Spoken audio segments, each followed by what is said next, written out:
Hey everyone, this is Kyle from Money at 30, and I'm shooting this on my phone right now, but my first vlogging camera actually just arrived, so I figured what better way to kick off this vlogging thing than to do an unboxing and show you what I got.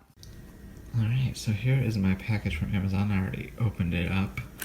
I'm going to start here for reasons that will become apparent. This is the Purple Panda lavalier mic, and there's supposed to be all sorts of attachments and some other stuff in here, so let me open that up and show you what's inside. Alright, so it's a little hard to see against my black tablecloth here, but first of all, there's all sorts of different connectors that come with this. So this one, this really long one, this little short one, this actually shows you all the different, what they're all for. It also comes with this handy little velvety bag, which is kind of nice, and an extra hardcore windscreen. And then here's the microphone itself, which has its own little windscreen, and it clips on.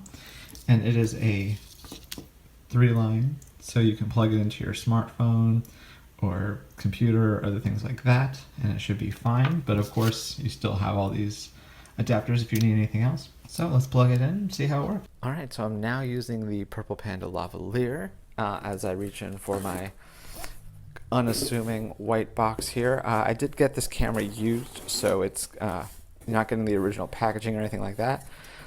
Oh, inside it kind of looks like a deli sandwich. That's what you want. I'm actually kind of hungry, so maybe like a roast beef on white or something might be in here.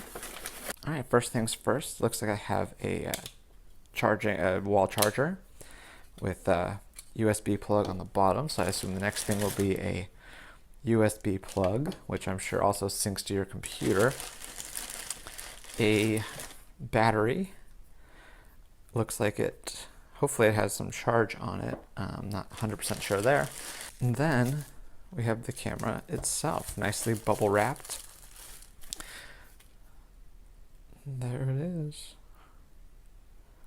Like I said, this is, it said it was in good condition. It wasn't in very good. There was a very good, and it actually detailed all the like scratches and stuff. But I actually don't really, so far, see anything of note that's wrong with this. And I'm sure it, works. They wouldn't sell it if the camera itself didn't actually work. So I figured it was all just cosmetic problems, but I don't even really see any cosmetic problems. So now I guess I'll see if there's some power in that battery and see if we can give this thing a shot. Alright, so now I'm recording on the RX-100. Thankfully there was a bit of charge in that battery still. And also thankfully I was able to find an old Sony camera I had years and years ago that had a memory stick still in it because I forgot to order an SD card. So not the smartest thing there. I'll add that to the list of things I'll need, which I'll talk about in a minute. So the first thing, I want to mention that right now I'm using the onboard audio from the camera, but right now I'll go ahead and switch over to the Purple Panda lavalier, which I kind of have just randomly clipped to my shirt at the moment. In the future, I'll play around and figure out where exactly the perfect place to put that is. Also, right now I'm shooting at 60 frames per second, which gives you a nice smooth look, as you can kind of tell. But there's also different settings on this camera, so I want to show you another one, which is the 24 frames per second. All right, so this is now the 24 frames per second function, which obviously is a little bit more cinematic.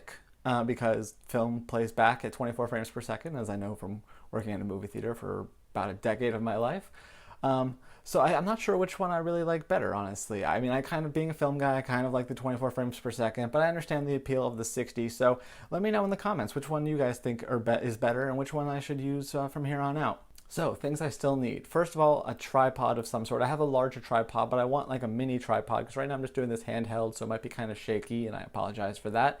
So just a nice something to hold on to while I'm doing these. Also need some better lighting. Right now I'm just using an overhead light. Luckily it's kind of a sunny day, so I have some natural light coming in as well.